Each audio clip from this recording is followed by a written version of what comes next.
Jésus. Le Seigneur est merveilleux. Nous bénissons le nom de notre Seigneur et Jésus. Le Dieu puissant et glorieux, compatissant, lent à la colère et riche en bonté.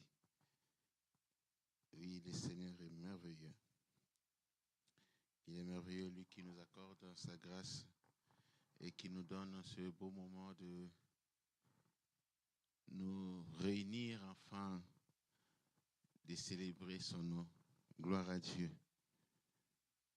Je bénis le nom de Dieu, lui qui est merveilleux.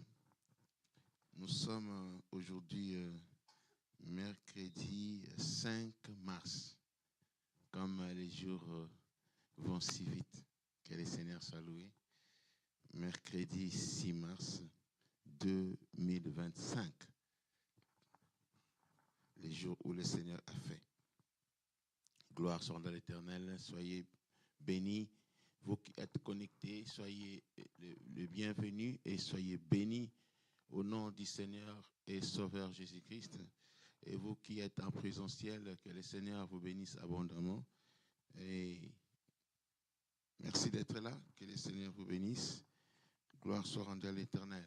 Bénissons les noms des dieux tous ensemble. Seigneur à Dieu le Tout-Puissant, nous te disons infiniment merci. Toi qui es le maître des temps et des circonstances, toi qui nous donnes une fois de plus ce moment, Père de gloire, Seigneur et Dieu, pour que nous puissions nous recueillir au devant de ta face, au devant de ton trône. Nous t'interpellons, Seigneur et Dieu, de venir prendre le devant de toutes choses. Manifeste-toi, Seigneur des Seigneurs, gloire soit rendue à toi. Agis, Seigneur et Dieu, en puissance au milieu de ton peuple. Permets, Seigneur et Dieu, ô seul ton nom puisse être élevé parmi nous. Du début à la fin, Seigneur, règne au milieu de nous comme le Maître. Dans le nom puissant et glorieux de Jésus-Christ, laisse que tout ce que nous aurons, Seigneur et Dieu, à partager, retombe pour ta gloire. Dans le nom puissant et glorieux de Jésus, nous disons, gloire et louange à toi, Seigneur Jésus-Christ. Amen. Amen. Le Seigneur est merveilleux. Je bénis le nom de Jésus. Jésus est merveilleux. Bien-aimés, nous continuons avec notre enseignement. Nous sommes mercredi 5 mars, j'allais dire janvier, mercredi 5 mars, que le Seigneur soit loué, lui qui a fait ces jours, qu'il soit élevé, qu'il soit glorifié. Bien-aimé, tel que je disais tout à l'heure, je bénis ta présence, que le Seigneur te bénisse. Nous sommes aujourd'hui mercredi, les jours de l'enseignement, les jours où nous nous avons dit et établi comme un moment pour nous de nous recueillir, nous rassembler, afin d'écouter la parole de Dieu, afin d'écouter la pensée de Dieu, afin de partager réellement à la profondeur de Dieu, parce que Dieu veut que nous puissions croître, et nous ne pouvons croître qu'au travers des enseignements, oui, car il est écrit qu'ils étaient assis sur l'enseignement des prophètes et des apôtres. Donc, l'Église est assise sur les enseignements. Voici pourquoi est-ce que mercredi, nous enseignons, et l'enseignement que nous portons mercredi, il se base sur l'ensemble des thématiques que nous avons suspendues pendant les cultes dominicales et qui nous permettent d'avoir des cultes sémanales, c'est-à-dire comme aujourd'hui, répondre ce que nous avons suspendu afin de pouvoir partager, ou ce que nous n'avons pas partagé afin de pouvoir partager. Que le Seigneur soit loué et qu'il bénisse ce moment dans les noms puissants et glorieux de Jésus-Christ. Amen. Gloire à Jésus. Gloire à Jésus. Et je bénis le Seigneur. Nous avons dit que nous avons un thème glorieux que le Seigneur nous a donné cette année, l'œuvre de la personne de Jésus, qui se situe dans Luc chapitre 4, versets 18 à 19, où Jésus rend témoignage de lui-même et rend témoignage de son ministère et rend témoignage de la personne qui l'accompagne dans la mission. Il dit, l'Esprit du Seigneur est sur moi, il m'a oint pour. Bien-aimé, jusque-là, nous sommes sur ce point, sur cette virgule où Jésus-Christ a dit, l'Esprit du Seigneur est sur moi parce qu'il m'a oint pour. Donc, Jésus-Christ a été oint pour le service, nous l'avons vu, et nous avons dit que nous avons parlé de l'assurance de l'incarnation. Et l'assurance de l'incarnation, c'est ça même le thème de ce mercredi. Et nous continuons avec l'assurance de l'incarnation. Nous avons dit qu'elle nous apporte deux connaissances, deux choses. Deux choses. Bien aimé, il est important de comprendre l'incarnation, car si nous ne comprenons pas l'incarnation, nous ne comprendrons jamais aussi la force ou la puissance de l'évangile. La force ou la puissance de l'évangile réside sur l'incarnation. Gloire soit rendue à l'Éternel. Sur l'incarnation. L'incarnation. Bien-aimé, l'incarnation nous donne deux assurances.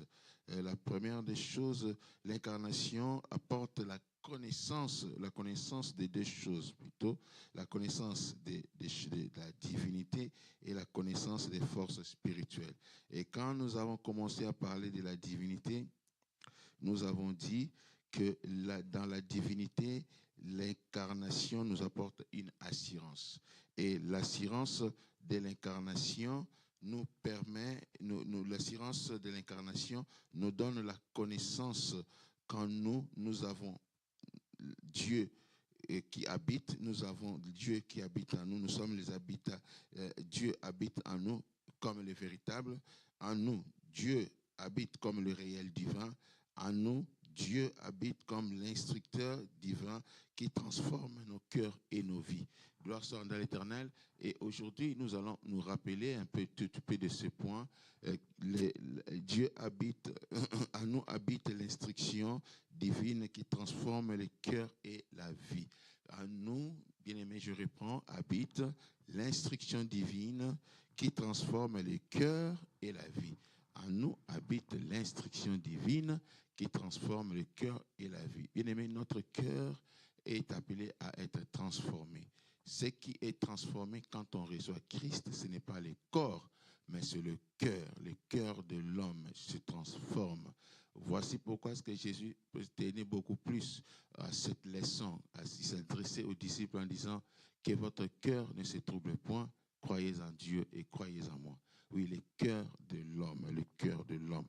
Oui, le cœur de l'homme est tortueux. Qui peut le comprendre si ce n'est pas Dieu?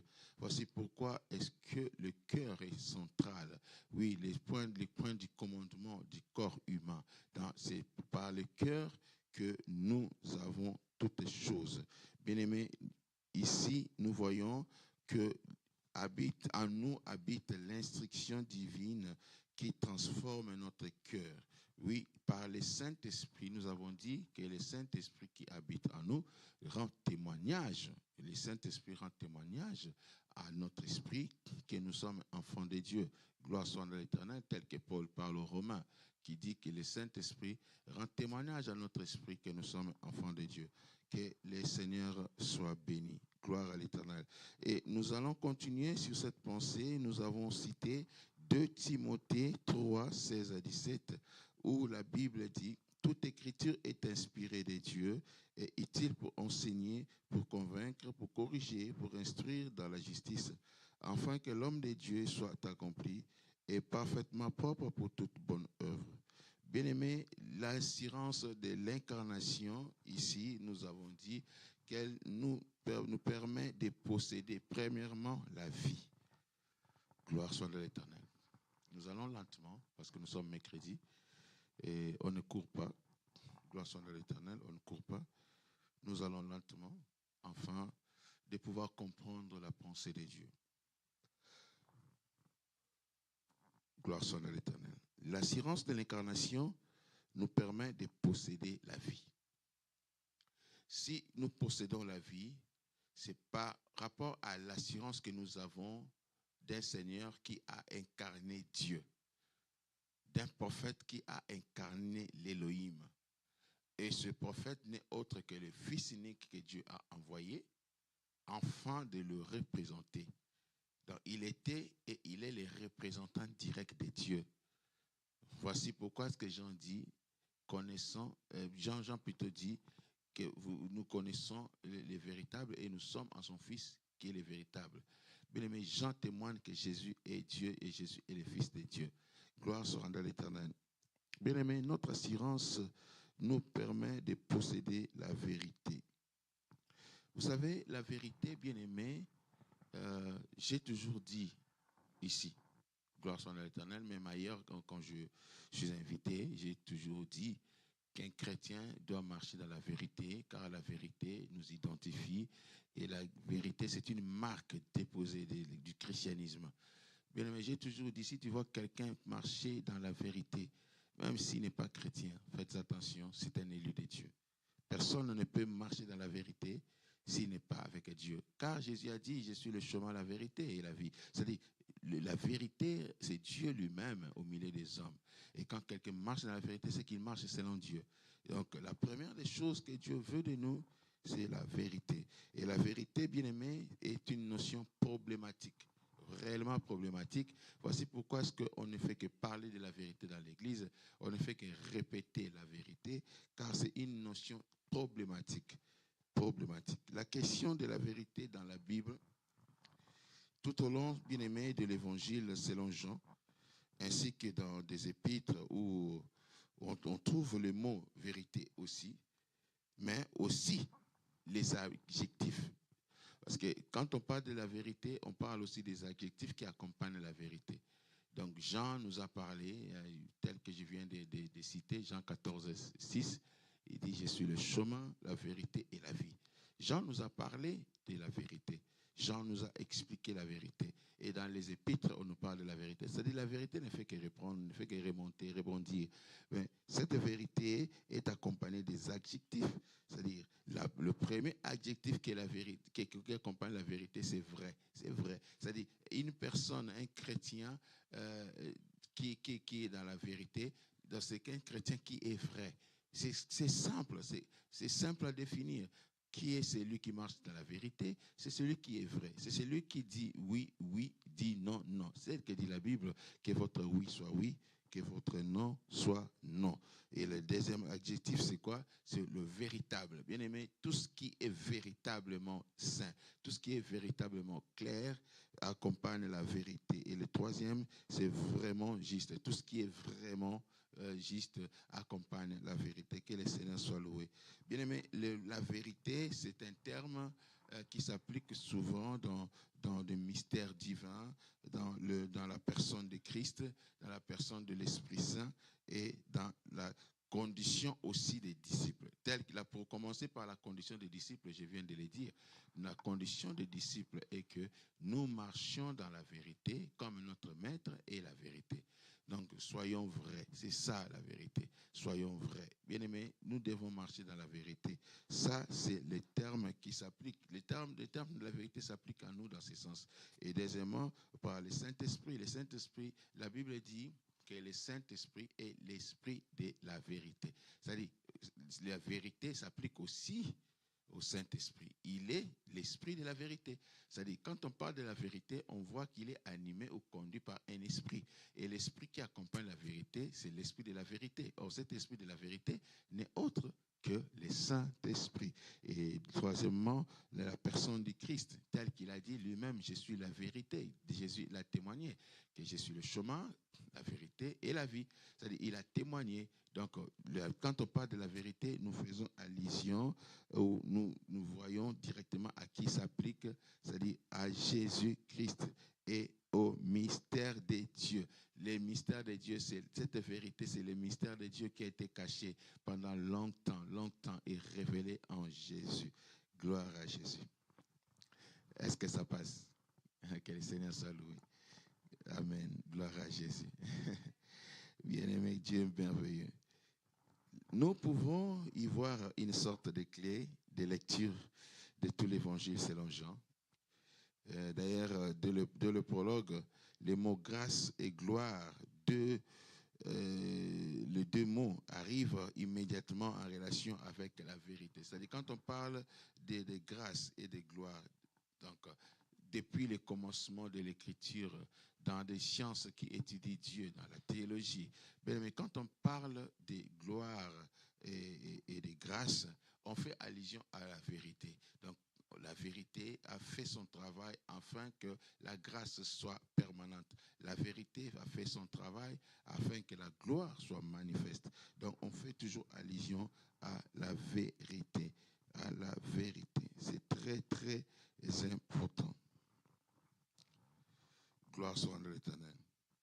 Jean dit quelque chose. Jean dit, et la parole s'est faite chair, il a habité parmi nous et nous avons vu sa gloire, la gloire qu'il tient de son Père comme un fils unique, plein de grâce et de vérité. Voici, quand Jean définit Jésus comme, comme le Fils de Dieu qui est venu au milieu du peuple, Jean explique, il dit que la parole s'est faite chair et la parole a habité parmi nous et nous avons vu la gloire. Donc Jean témoigne. Donc quand on parle de la parole, donc quand on parle de la vérité, on parle de la gloire, de la vérité et on parle de la grâce de la vérité. Nous avons vu la gloire, sa gloire comme la gloire du Fils unique. Oui, la gloire du Fils unique, la vérité, c'est très important. Il y a même une question, gloire soit dans l'Éternel, une question de Pilate. Il y a une question de Pilate qui nous met à la recherche de la compréhension de cette problématique, comme nous avons dit que la vérité est une problématique. Donc, la question de Pilate nous amène à la compréhension de cette problématique. Quelle était la question de Pilate? La question de Pilate, c'était dans Jean chapitre 18, verset 38. Je vais lire. Jean 18, verset 38. La Bible dit ça, c'est quand on a arrêté Jésus et on l'a amené devant Pilate.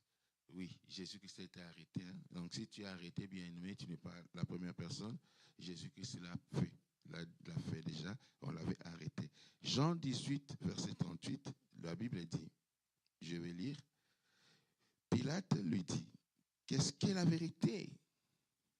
Et quand il dit cela, il sortit de nouveau vers les Juifs et il leur dit, moi, je ne trouve aucun sujet de condamnation en lui. Mais la question était posée à Jésus. C'est-à-dire que Pilate, avec ses étonnements, il se tourna vers Jésus. Parce que Jésus ne parlait que de la vérité. En vérité, je t'ai dit. Il ne disait que la vérité. Et Pilate maintenant lui pose la question. Mais qu'est-ce que la vérité? Ça, c'est la question que nous nous posons des fois. On te dit, marche dans la vérité, mais tu te demandes, qu'est-ce que la vérité? Parce que tu ne parviens pas à marcher dans la vérité. Tu ne parviens pas plutôt à comprendre la vérité. Tu ne parviens pas à t'asseoir dans la vérité. Et tu te demandes, mais qu'est-ce qu'est la vérité? Gloire soit à l'Éternel. Bien aimé, cette question de Pilate, c'est un rappel à nous mettre nous-mêmes en recherche. C'est-à-dire, quand nous pensons à cette question de Pilate, de Jean 18, 38, quand nous pensons à Jean 18, 38, bien aimé, nous-mêmes, nous nous mettons à la recherche. Donc, ça nous aide. Vous voyez pourquoi est-ce qu'il faut lire la Bible? Lire la Bible, c'est quelque chose de bien parce que quand la lecture de la Bible nous aide à réfléchir. La lecture de la Bible nous aide à nous épanouir dans la réflexion. La lecture de la Bible nous aide à pouvoir avancer avant. Pilate pose la question. Il dit, mais je ne comprends pas, qu'est-ce qu'est la vérité? Bien-aimé, il fait appel à la recherche de la connaissance. De cette question est un appel à nous mettre nous-mêmes en recherche. Gloire soit à l'Éternel. Donc, c'est-à-dire la vérité est dans l'Évangile, selon Jean, un terme englobant, un terme qui englobe et qui se définit et qui se déploie d'une manière différente, de différents niveaux. La première ou le premier niveau, elle est comme la sainteté. C'est-à-dire quand on parle de la vérité est comme la sainteté. C'est une expression de l'être même de Dieu. Parce que nous avons vu tout à l'heure, quand Jésus déclare que je suis le chemin, la vérité et la vie, et Jean nous déclare, atteste, Jean atteste que ce Jésus-là, est réellement celui que Dieu a envoyé, c'est le vrai. C'est-à-dire, la personne de Dieu est définie par la vérité. C'est-à-dire, la vérité c'est cette forme de sainteté et d'expression qui représente Dieu lui-même. Gloire soit rendue à l'Éternel. Gloire soit rendue à l'Éternel. Et cette vérité de Dieu se trouve manifestée dans la personne de Christ. Celui-ci peut se présenter comme étant la vérité de par la relation du Père, tel que Jean nous dit. Jésus, ici dans Jean, se présente comme une personne, un serviteur, un maître, mais qui donne son identité, qui donne réellement, il explique réellement ce qu'il est. Il dit, je suis le chemin, la vérité et la vie. Gloire soit à l'Éternel. La vérité et la vie. C'est-à-dire, nous avons parlé de ces choses un jour dans l'église. Nous avons dit que Jésus-Christ a placé la vérité au milieu parce qu'il commence d'abord par les chemins. On ne peut pas être dans la vérité si on ne marche pas dans les chemins et on ne peut pas avoir la vie si on n'est pas dans la vérité. Et les trios, tel que dit Jean dans Jean chapitre 4, les trios vérité, chemin et vie éclairent la signification du mot vérité. Pour que les mots vérité soient éclairés, on comprend directement par notre marche, la façon dont nous marchions, la façon dont nous opérons, la façon dont nous faisons les choses fera que la vérité soit nécessairement notre image. Parce que la vérité n'est pas l'ordre, bien-aimé, du savoir. Gloire soit à l'Éternel. La vérité n'est pas l'ordre du savoir ou de la connaissance objective, mais plutôt de l'ordre de la vie ou du bien de l'être. Par rapport à ce que Jean a dit, nous ne voyons pas. Voilà pourquoi Pilate a posé la question. Il a dit, mais dis-moi un peu, c'est quoi la vérité? Est-ce que Pilate ne savait pas ce que c'est la vérité? Non, il savait. Mais par rapport à ce que Jésus présentait, par rapport à la manière dont Jésus faisait les choses, Pilate s'est demandé, il dit à Jésus, mais explique-moi un peu. Mais c'est quoi cette vérité dont tu parles? Oui, c'est quoi cette vérité? Et cette vérité, Jésus l'a dit comme trio, comme nous venons de le dire, il a dit en trio, il dit je suis le chemin. C'est-à-dire les chemins accompagnent la vérité. La vérité ne peut pas apparaître seule. La vérité est accompagnée par le chemin. Voici pourquoi ce que Pilate devait se demander, parce qu'il entend la vérité, mais il ne comprend pas le chemin. Il attend la vérité, mais il ne comprend pas ce que c'est la vie. Donc, la personne qui a la vérité, c'est la personne qui comprend le chemin et qui comprend la vie. Gloire soit à l'Éternel. Bien-aimé, la vérité, comme je disais, n'est pas l'ordre du savoir ou de la connaissance objective, mais plutôt de l'ordre de la vie et de bien-être. Elle n'est pas non plus statique, mais toujours en chemin. Voici pourquoi elle est au milieu. C'est-à-dire, il y a le chemin, il y a la vérité et il y a la vie. Donc, il y a un mouvement qui s'est fait dans les trios. Le mouvement commence dans le chemin et il s'en va dans la vie. La vérité n'est pas statique. La vérité est en mouvement. Gloire soit à l'Éternel. Alléluia. Gloire à Dieu. Nous continuons, tel que nous avons dit, nous allons lentement aujourd'hui, nous continuons et nous allons finir bientôt par la grâce de Dieu. Les images du chemin de la vie ont pour effet, en quelque sorte, de désenclaver la notion de vérité. C'est-à-dire la protégeant et la suffisance intellectuelle que le mot pourrait comporter aujourd'hui. Quand quelqu'un marche, gloire soit à l'Éternel, il y a toujours des images de le chemin. Et ces images de chemin ont pour effet, en quelque sorte, de désenclaver la notion de la vérité. Oui, qu'est-ce que tu vois? Parce que la vérité est par rapport à ce que tu vois, par rapport à ce que tu entends, c'est par rapport à ce que tu comprends. Voici pourquoi ce que Paul dit, la foi vient de ce qu'on entend et ce que nous entendons vient de la parole du Seigneur. Gloire soit à l'Éternel. Et selon l'ecclésiologie fondamentale, la vérité n'est pas considérée au niveau de petites affaires du quotidien, mais elle consiste l'une d'expression des êtres même de Dieu auxquels les croyants sont invités à communier du fait de leur foi au Christ et de leur disponibilité à l'Esprit. Donc, selon l'ecclésiologie fondamentale, la vérité se place encore en plus haut niveau. Donc, ce n'est pas seulement des affaires quotidiennes, mais la vérité va au-delà. Le plus haut niveau de la vérité, c'est quoi? C'est le niveau surnaturel. C'est-à-dire, la vérité va au-delà pour atteindre les niveaux de Dieu. Donc, quand on parle de la vérité, on voit la relation de l'homme envers Dieu. Quand on parle de la vérité, on voit de la manière dont l'homme vénère son Dieu. Quand on parle de la vérité, on voit de la manière dont l'homme reçoit et conçoit la pensée de Dieu.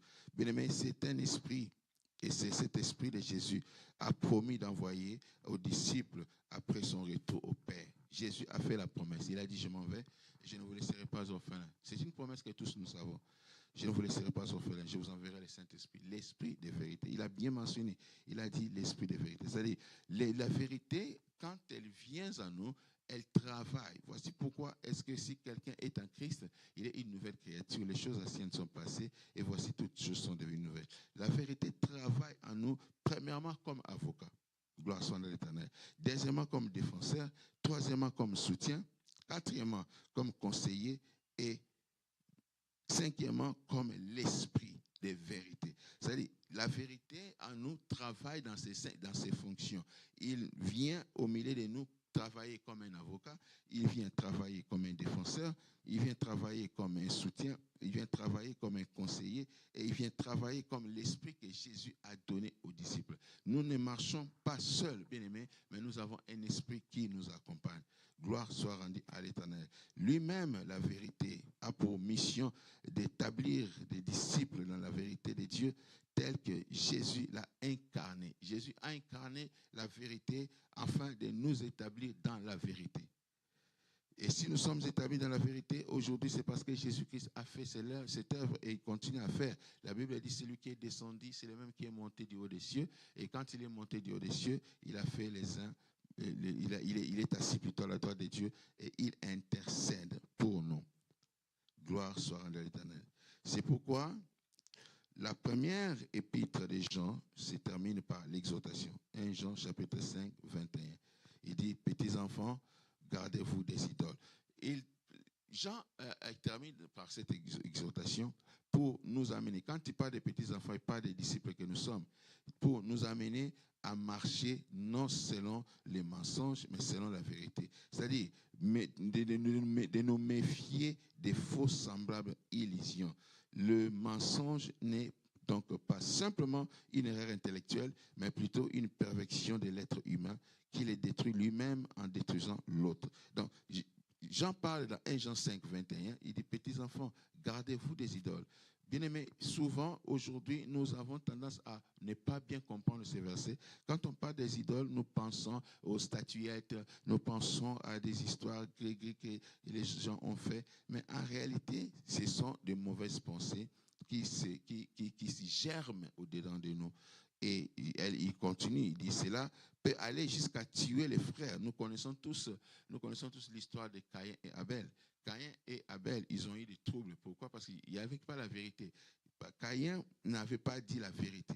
Il n'y avait pas la vérité. S'il y avait la vérité, Caïn n'allait pas tuer son frère. Et la vérité, manque de la vérité a fait que la mort puisse entrer. Les mensonges et le meurtre puissent entrer dans la vie de Caïn.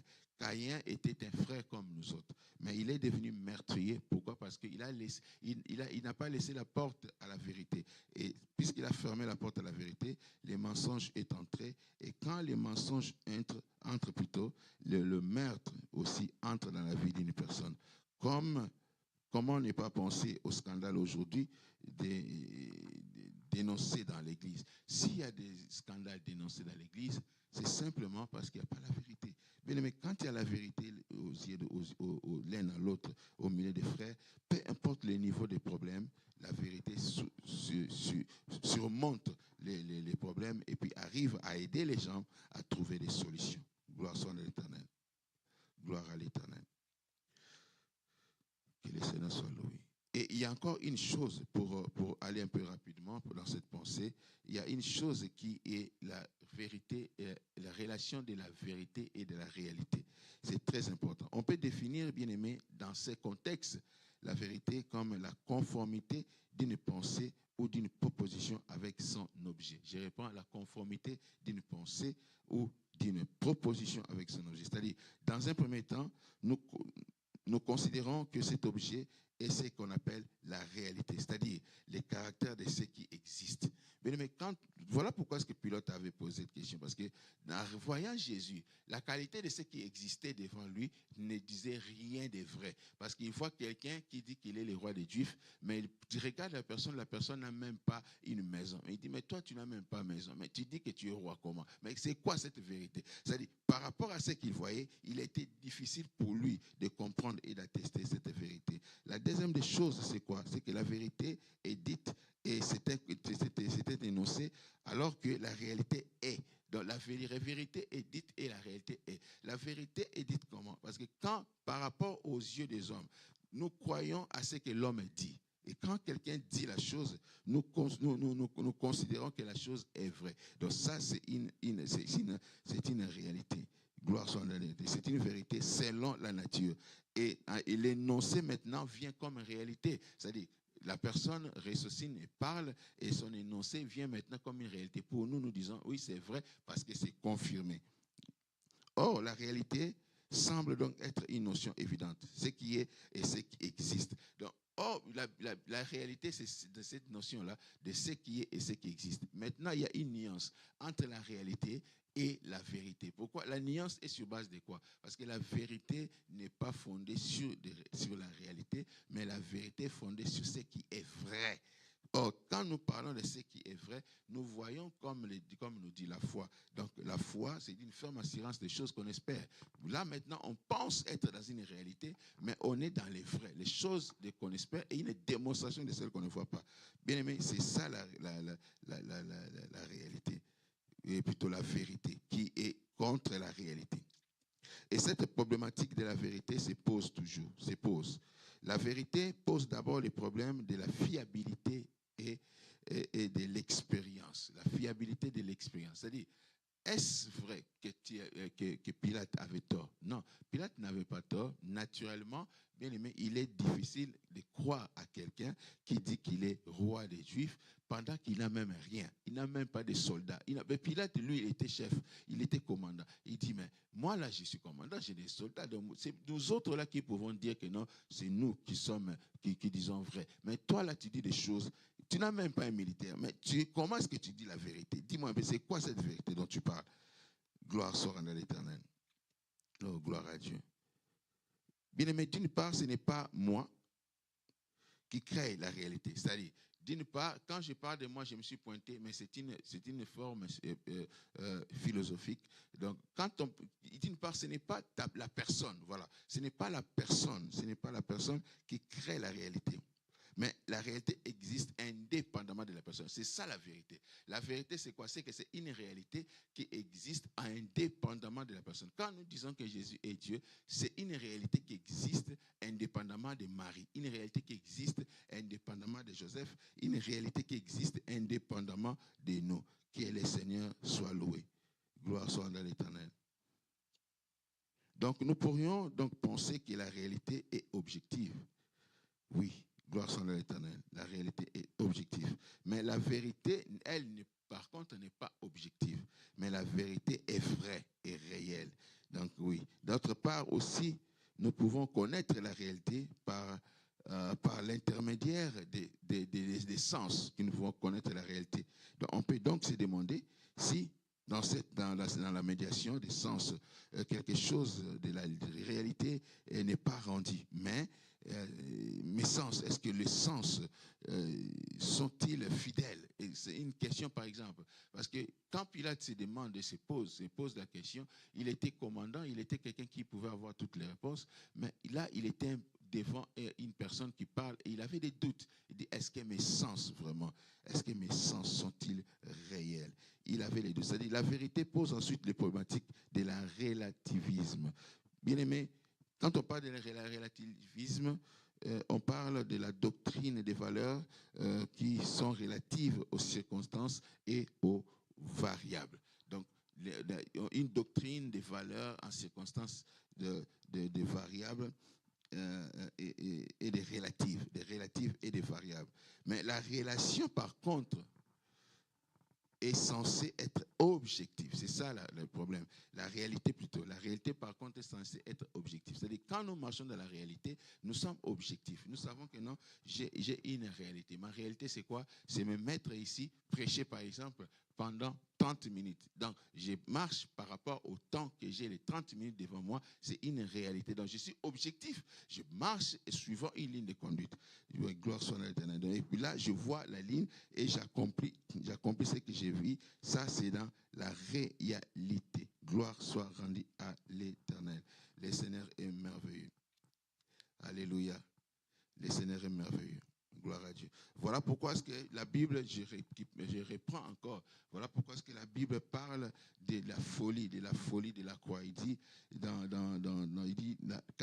1 Corinthiens 1, 18, il dit, car la prédication de la croix est une folie pour ceux qui périssent, mais pour nous qui sommes sauvés, elle est une puissance de Dieu. Bien aimé, il est difficile de croire il est difficile de croire, oui, de croire que Jésus-Christ est Dieu. Parce que puisque nous parlons de l'incarnation, il est difficile de croire que Jésus-Christ est Dieu. Il est difficile de croire que Jésus-Christ a porté l'Esprit de Dieu dans un corps. Il est difficile. Mais par la foi, nous croyons et par la foi, nous exerçons notre croyance et en application par la foi. Et cela maintenant fait de notre croyance une croyance vraie. Donc, notre croyance ne se pose pas sur l'objectif matériel, mais notre croyance se pose sur l'objectif spirituel, parce que c'était un ange qui a apparu à Marie pour lui donner les directives de la naissance de l'enfant. Voilà pourquoi Paul, mentionnant cette phrase de 1 Corinthiens 18, il a voulu faire voir comment est-ce que Dieu confond les sages. Comment est-ce que Dieu confond la sagesse des sages dans ce monde? Donc la puissance de la croix demeure une folie pour ceux qui périssent. Mais pour nous qui sommes sauvés, c'est la gloire de Dieu. Gloire soit à l'Éternel. Enfin, pour finir, la vérité se présente comme un support, ceinture. C'est très, très important cette partie. Chrétiens, voici pourquoi est-ce que l'Église ne parle que de la vérité, de la vérité, de la vérité. Ça, c'est dans Paul toujours, dans Éphésiens 6, 14. Paul explique la position de la vérité dans la vie d'un chrétien.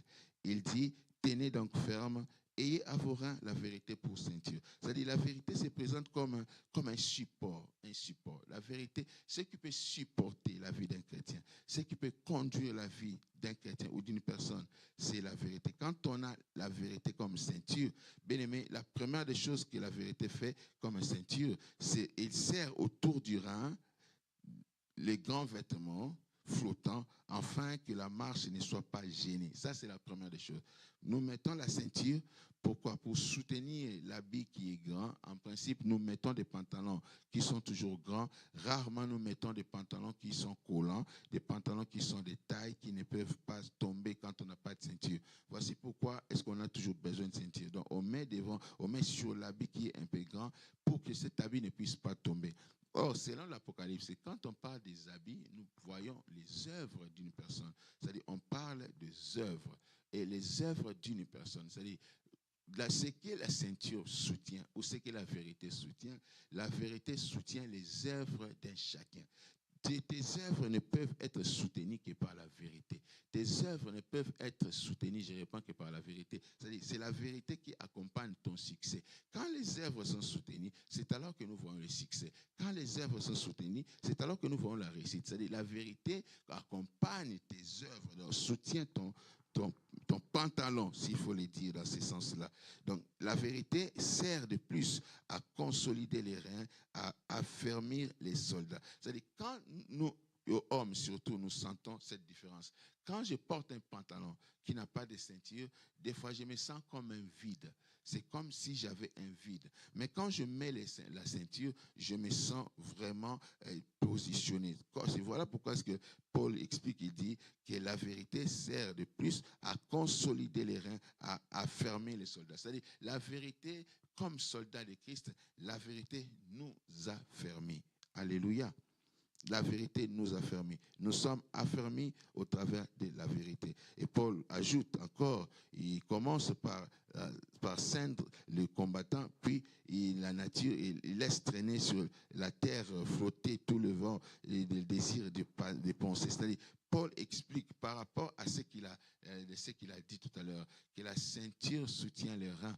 Paul essaye de nous parler du comportement.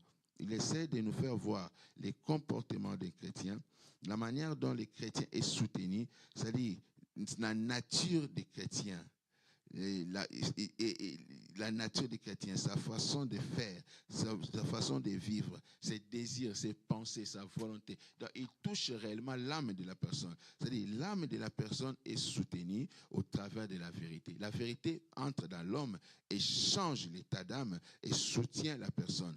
Peu importe la condition de vie de l'homme, mais quand il y a la vérité, la vie de cette dernière sera libérée. Voici pourquoi ce que la parole déclare. Christ en nous, c'est l'espérance de la gloire. Christ en nous, c'est la liberté. Bien-aimé, Jésus, la vérité, quand il entre en nous, il ouvre une porte de gloire afin que nous puissions marcher dans la gloire. Que le Seigneur soit loué. Bientôt, nous allons finir. Il nous reste quelques minutes.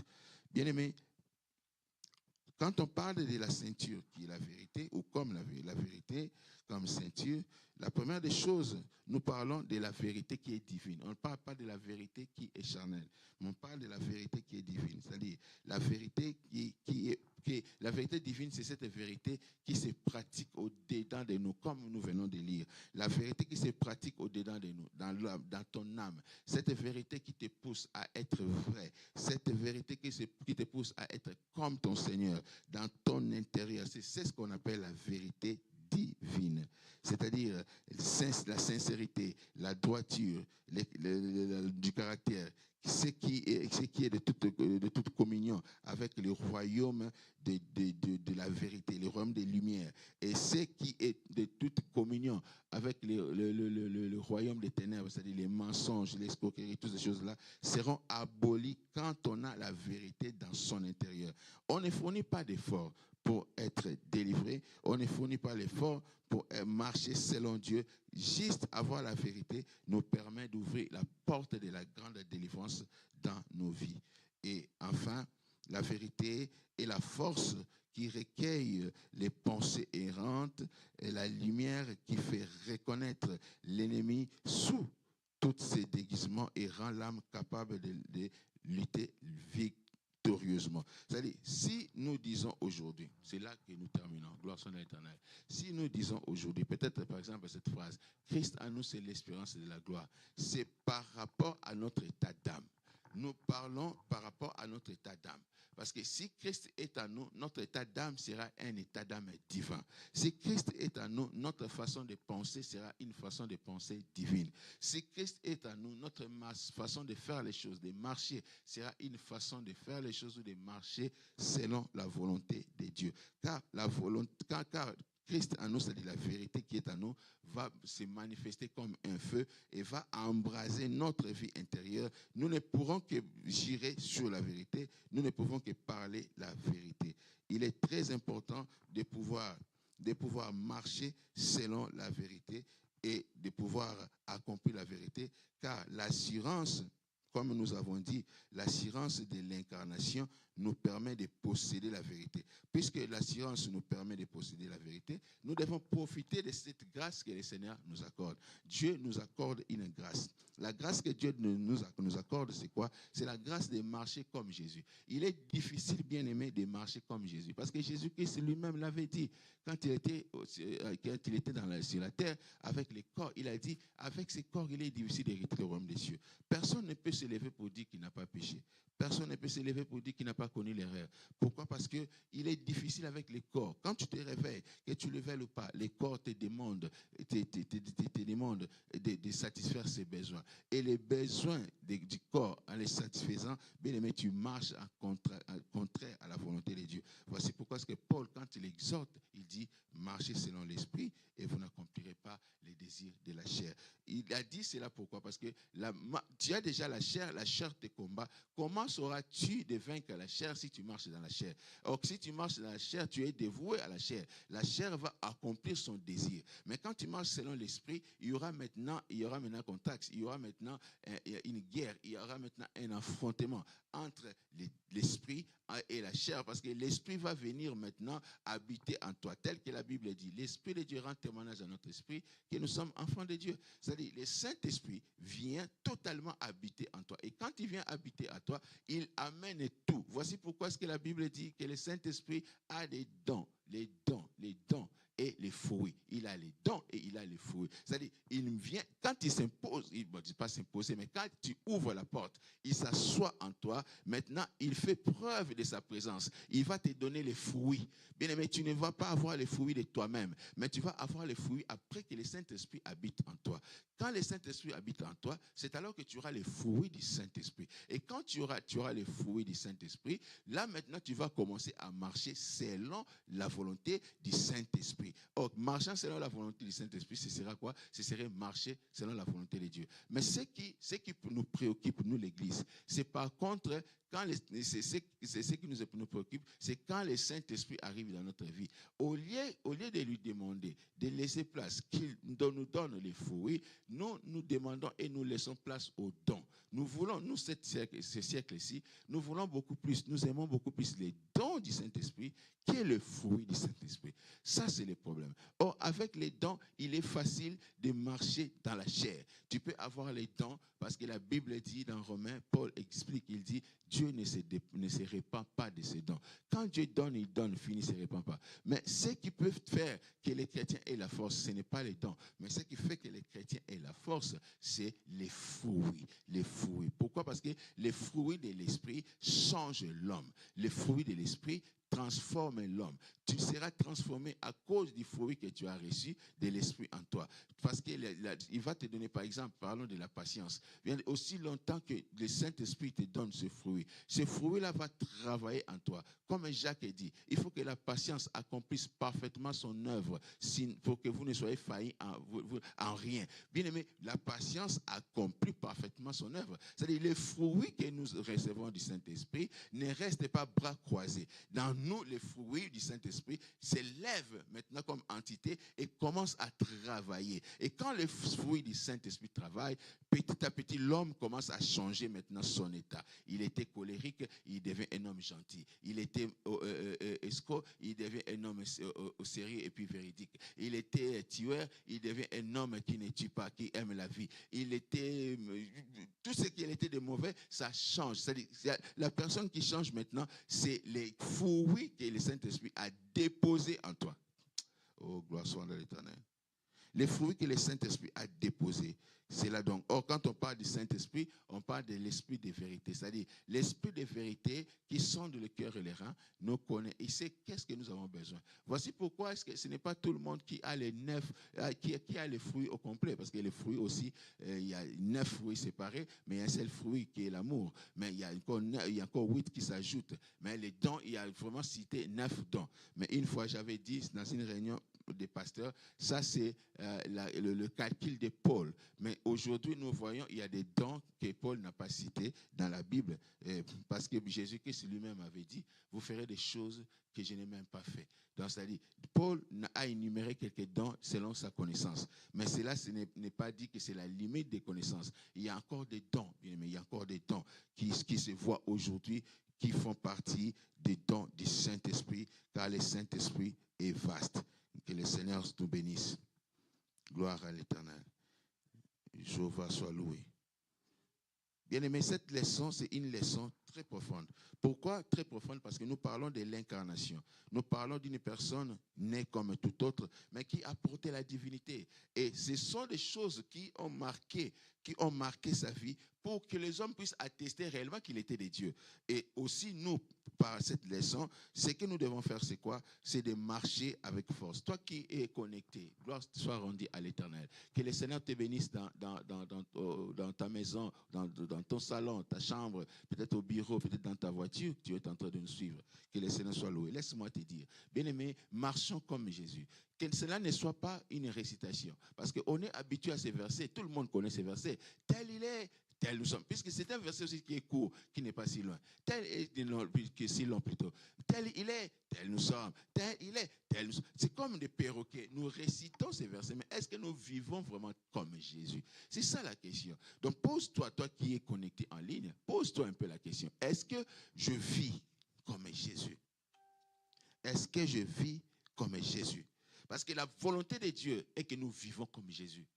Bien aimé, peu importe l'argent que nous pouvons avoir, peu importe les matériels. Bien aimé, si tu ne vis pas comme Jésus, quelle serait ta vie future?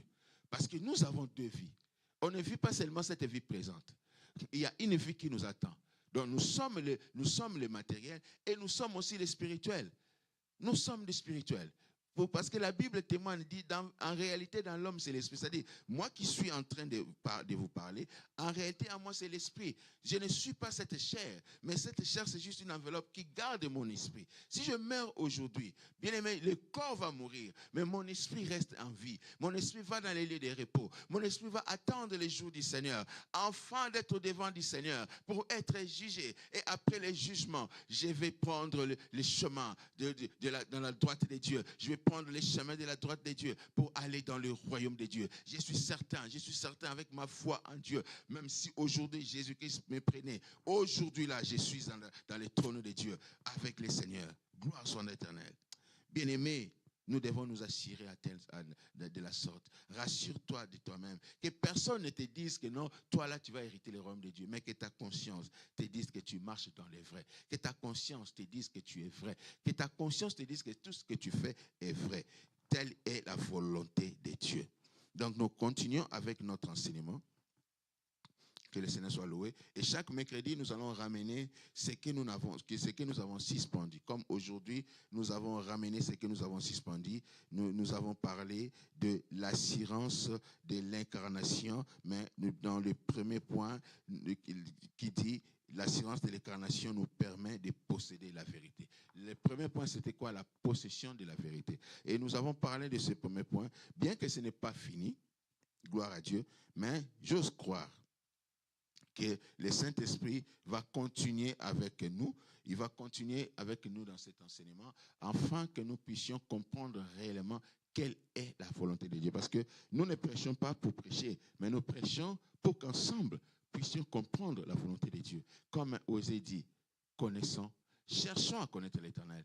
Et à chaque fois que nous nous rassemblons dans l'enseignement, bien aimé, nous cherchons à connaître Dieu dans sa profondeur. Et nous comprenons Dieu facilement. Et puisque nous cherchons Dieu et nous comprenons Dieu, bien aimé, que cela soit bénissant. Que le Seigneur vous bénisse tous ensemble. Arrivé à ce point, nous avons fini. Nous allons prier. Après, nous allons faire nos annonces pour enfin finir notre culte. Éternel Dieu le Tout-Puissant, nous te disons merci. Prions, élevons nos voix, prions, élevons nos voix. Toi qui es en ligne, élève ta voix ensemble avec nous. Connecte-toi dans le nom de Jésus. Seigneur, nous te disons merci pour cet enseignement, Seigneur, qui a commencé, Seigneur, Dieu, dans le calme. Nous sommes aujourd'hui mercredi. Nous ne sommes pas dans un jour de crier, de sursauter, de bondir. Oui, Seigneur Dieu, dans le calme. Merci, tu nous as conduits dans le calme. Et nous bénissons cette fin, Seigneur, qui est venue, Seigneur Dieu, au Père de gloire, Seigneur Dieu, le Tout-Puissant, faire clos, Seigneur Dieu, de cette journée, de cette soirée. Béni soit, Seigneur Dieu, ton nom. Protège-nous, Seigneur, et garde-nous. Et que tout se passe, Seigneur Dieu, selon ton vouloir, dans le nom de Jésus-Christ. Alléluia. Amen. Gloire soit à l'Éternel. Comme nous annonce, demain, jeudi, nous avons intercession de 18h30 à 19h30. Gloire soit à l'Éternel. Et vendredi, nous avons partage biblique de 18h30 à 20h. Nous avons partage biblique. Que le Seigneur soit loué. Gloire soit à l'Éternel. Samedi, c'est le jour de l'évangélisation. Que le Seigneur soit loué. Le jour de l'évangélisation, nous avons laissé entre les mains de la servante Josette, le pasteur Christine et la prophétesse Sandrine, l'évangélisation. Mais à chaque fois qu'ils ont besoin de nous, et ils n'ont qu'à nous informer et nous allons nous mettre avec eux. Que chacun de nous aussi, dans son coin, puisse évangéliser pour la gloire du Seigneur. Gloire soit à l'Éternel. Et dimanche, nous sommes là tous de 9h30 à 11h45, tout au plus 12h, pour notre culte dominical. Gloire soit rendue à Jésus pour notre culte dominical. Le Seigneur soit loué. Et nous avons des communiqués spéciaux. Le 8 mars, on commence d'abord par le 8 mars. Le 8 mars, les mamans ont un programme, gloire soit à l'Éternel, un programme très riche que les papas aussi nous allons accompagner. Donc il y a un programme, les mamans vont bien nous expliquer les dimanches, gloire soit à l'Éternel. Nous sommes aujourd'hui mercredi 5, jeudi, vendredi, samedi. Non, donc ce n'est pas dimanche, c'est samedi. Ok, c'est samedi. Gloire soit à l'Éternel. C'est samedi le 8 mars. Donc samedi, nous avons une activité. C'est quoi les thèmes? Femme, prends ta place. Nous avons une activité ici samedi intitulée Femme, prends ta place. Vous êtes invités, vous qui êtes une femme. Vous êtes invités, vous qui êtes une jeune fille. Vous êtes invités, vous qui êtes un jeune homme. Vous êtes invités, vous qui êtes un homme, pour venir participer, oui, apprendre aussi comment est-ce que les femmes vivent. Apprendre comment est-ce que les femmes font leurs choses. Bien aimé, tu peux accompagner ta soeur, tu peux accompagner ta maman, tu peux accompagner aussi ta femme. Pourquoi pas, tu peux accompagner ta fiancée. Et donc, pour venir enfin d'apprendre des dieux au travers des servantes des dieux. Et nous avons un programme ensuite, c'est les 11, les 12 et les 13 avril. Gloire à Jésus. Et nous avons un programme spécial. L'Église totalise sa première année d'existence, une année d'existence, et au cours de ce moment, au travers de cet événement, nous aurons la présence des serviteurs de Dieu qui viendront de la Belgique, du Ghana, des États-Unis, de Toronto, Canada. Donc, nous avons des invités qui viendront à CCMP pour célébrer avec nous cette fête. Gloire à Dieu. Donc, nous aurons les 11 vendredi, les soirs. Nous avons un enseignement. Donc, on commence les soirs de 19h à 20h, 21h30. On commence les soirs. De 18h30, disons, jusqu'à 19h, on décolle jusqu'à 21h30. Nous avons un programme avec les hommes de Dieu. Nous aurons l'archibishop Stéphane Bouze, nous aurons l'évangéliste et pasteur et évangéliste Célestine Bouze, nous aurons pasteur Diké de Toronto et archibishop des États-Unis, nous aurons bishop Ansa Salomon de la Belgique, nous aurons bishop Jean-Paul John T de la Libéria. Et nous aurons un pasteur Brian de Georgia, Atlanta. Et nous avons beaucoup des hommes de Dieu qui seront là. Alors préparons-nous pour recevoir cette grâce. Préparons-nous parce que samedi, ça va commencer de 9h à 15h. C'est ça, n'est-ce pas? Ok, gloire soit à l'Éternel. Donc samedi, on commence de 9h à 15h, tout au plus 17h. On va finir parce que dimanche, on va vaquer dans nos églises respectives. Et dimanche, ça va être comme d'habitude, de 9h30 à 11h45, 12h. Arrivé à ce point, je pense que nous avons fini. Que le Seigneur nous bénisse abondamment. Nous allons nous lever pour pouvoir clôturer notre prière. Nous allons remettre les restes des temps entre les belles mains de Dieu. Que Dieu nous garde et que Dieu nous protège. Seigneur et Dieu le Tout-Puissant, nous remettons les restes des moments entre tes mains. Garde-nous et protège-nous, Seigneur. Que ta bienveillance soit sur nous. Accompagne-nous, Seigneur et Dieu, dans ce processus. Laisse, Seigneur et Dieu, que ton nom soit glorifié. Laisse que ton nom soit, Seigneur et Dieu, élevé. Dans les noms puissants et glorieux de Jésus. Bénis, Seigneur et Dieu, soit, Seigneur et Dieu, tout ce que nous allons entreprendre, que tout soit, Seigneur et Dieu, pour ta gloire. Tes enfants entre tes mains, bénis et garde, Seigneur et Dieu.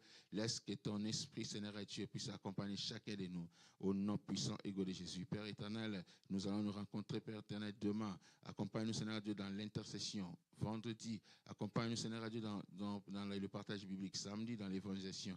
Et dimanche, ramène-nous, Seigneur et Dieu, dans ces lieux, afin que la gloire te revienne au siècle des siècles, au nom puissant et glorieux de Jésus-Christ. Amen. Gloire soit à l'Éternel. Arrivé à ce point, on a fini. Que le Seigneur nous bénisse. Amen.